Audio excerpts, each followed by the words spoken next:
Video के अंदर मैंने आपको बोला था कि अगर आपको जानना है कि कैसे करके ध्रुव राठी सर अपनी वीडियो के लिए स्क्रिप्ट और कंटेंट को रिसर्च करते हैं तो कमेंट कर दीजिए पार्ट 2 और मुझे लगा नहीं था कि इतने सारे लोग कमेंट कर देंगे पार्ट 2 का।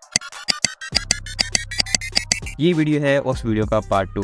तो वीडियो को स्टार्ट करने से पहले मैं आपको डिस्क्लेमर देना चाहूँगा कि जब कभी भी आप इस तरह का कंटेंट बनाते हैं जिस तरीके का ध्रुव राठी सर बनाते हैं तो उसमें सबसे इंपॉर्टेंट होता है कि जो भी आप न्यूज़ बोलने वाले हैं, जो भी आर्टिकल से आप पढ़ के बोलने वाले हैं वो बिल्कुल ऑथेंटिक हो, पूरी तरीके से बोलो। तो जो भी न्यूज़ आप बोलेंगे वो बिल्कुल सच होनी चाहिए।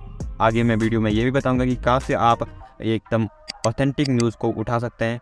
तो इस वीडियो को मैं डिवाइड करने वाला हूँ 2 पार्ट के अंदर। पहले पार्ट के अंदर हम बात करेंगे कंटेंट रिसर्च के ऊपर, सेकंड पार्ट में मैं आपको बताऊंगा स्क्रिप्ट राइटिंग के ऊपर। तो करते हैं स्टार्ट कंटेंट रिसर्च से। सबसे पहला पॉइंट है स्टे करंट, यानी आप जब कभी भी इस तरह का कंटेंट बनाते हैं तो आपको हमेशा एक्टिव होना चाहिए, यानी आपको हमेशा ये पता रहना चाहिए कि आपकी ऑडियंस को कौन सी न्यूज़ पसंद आ रही है और कौन सी न्यूज़ है जो ट्रेंडिंग पे चल रही है। जैसे कि अगर मैं अभी के एग्जाम्पल लेके बताऊँ तो अभी जो न्यूज़ ट्रेंडिंग पे चल रही है वो है अडानी और ऑडियंस को भी बहुत ज़्यादा पसंद आ रही है। तो ऐसी न्यूज़ आप कहाँ से ढूंढ सकते हैं वो भी मैं आपको बताता हूँ। और न्यूज़ भी कई सारी कैटेगरी की होती है, लेकिन जो मैं आपको बताने वाला हूँ, जो भी एप्लीकेशन और वेबसाइट में आपको बताने वाला हूँ उनके अंदर ऑल कैटेगरी की न्यूज़ आ जाती है। नंबर 1 पर है गूगल बिजनेस, जो कि बहुत ज़्यादा पॉपुलर है और इसके अंदर ट्रेंडिंग न्यूज़ आपको हर कैटेगरी की मिल जाएगी। आप चाहे स्पोर्ट्स का कंटेंट बनाते हो, चाहे किसी और एजुकेशन कंटेंट बनाते हो, आपको इसके अंदर हर तरह की न्यूज़ मिल जाएगी। सेकंड है दैनिक जागरण, तो इनकी एप्लीकेशन भी है और वेबसाइट भी है, तो आप कहीं से भी न्यूज़ उठा सकते हैं। तो थर्ड है एनडीटीवी, इनकी वेबसाइट भी है और ऐप भी है। तो फोर्थ है हिंदुस्तान, इनकी भी एप्लीकेशन और वेबसाइट दोनों ही है। तो अब मैं आपको बताता हूँ कि अगर आपका स्पेसिफिक फाइनेंस से रिलेटेड कंटेंट आप बनाते हैं तो उसके लिए भी मैं आपको एग्जैक्ट ऐसी वेबसाइट बता देता हूँ जिसके अंदर आपको सिर्फ और सिर्फ फाइनेंस की न्यूज़ मिलेगी। पहली वेबसाइट है इकोनॉमिक्स टाइम और सेकंड है फिनसॉर्ट। तो थर्ड वेबसाइट है moneycontrol.com। फोर्थ है गूगल बिजनेस, ये भी बिजनेस न्यूज़ के अंदर ही कैटेगरी के अंदर आपको दिख जाएगा गूगल बिजनेस का। तो इसके अंदर भी आपको स्टॉक मार्केट से रिलेटेड और फाइनेंस से रिलेटेड न्यूज़ सारी मिल जाएंगी। है लास्ट है जो कि बहुत ज़्यादा पॉपुलर है और बहुत सारे क्रिएटर इसका यूज़ करते हैं, मैंने उनसे खुद ये पूछा हुआ है। साइट का नाम है द मिंट। आपको पूरी तरीके से कंटेंट भी मिल चुका है कि कहाँ से आप कंटेंट उठा सकते हैं, लेकिन अब बात है उस कंटेंट को बोलेंगे कैसे। तो जब कभी भी आप उस कंटेंट को पढ़ेंगे तो कम से कम 10-15 पेजों का होगा, तो आपको 10-15 पेज तो नहीं बोलने हैं। तो आपको उसमें सबसे पहले ये देखना है कि कौन सी ऐसी इंपॉर्टेंट लाइन है जो कि इंपॉर्टेंट है आपकी ऑडियंस के इंटरेस्ट के अकॉर्डिंग, ये डिफाइन करना है आपको। तो ये वक्त के साथ आपको पता चल जाएगा, इसके लिए आपको थोड़ी प्रैक्टिस चाहिए, क्योंकि धीरे धीरे आपको पता चलेगा कि आपकी जो ऑडियंस है वो किस चीज़ में इंटरेस्ट है। तो सेकंड पार्ट है स्क्रिप्ट राइटिंग। तो मैं कोई स्क्रिप्ट राइटिंग में परफेक्ट नहीं हूँ, लेकिन मैं स्क्रिप्ट राइटिंग अभी सीख रहा हूँ, क्योंकि एक कंटेंट क्रिएटर के लिए सबसे इंपॉर्टेंट होती है स्क्रिप्ट, क्योंकि जिस हिसाब से उसकी स्क्रिप्ट होगी उसी हिसाब से उसकी कंटेंट बनेगा। मैं आपके साथ वो चीज़ें शेयर करूँगा जो कि चीज़ मैं अभी सीख रहा हूँ और जो कि चीज़ मैं अभी सीख चुका हूँ।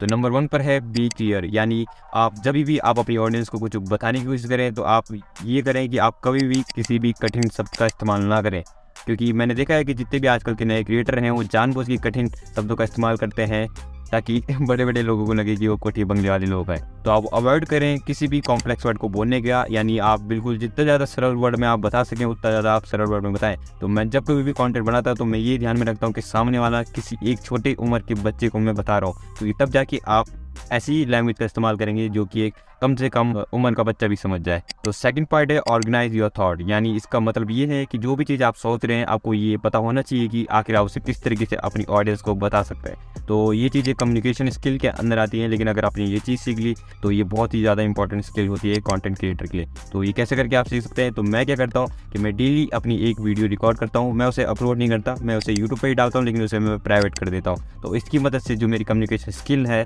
तो ये मेरी उससे बेहतर होती है। और दूसरी चीज़ आप क्या कर सकते हैं कि आप जो भी सोचते हैं उसे कॉपी में लिखना शुरू कर दीजिए, तो इसकी वजह से जो आपकी कम्युनिकेशन स्किल होगी वो बहुत ज़्यादा इंप्रूव हो जाएगी। तो थर्ड पॉइंट है यूज़ एग्जाम्पल।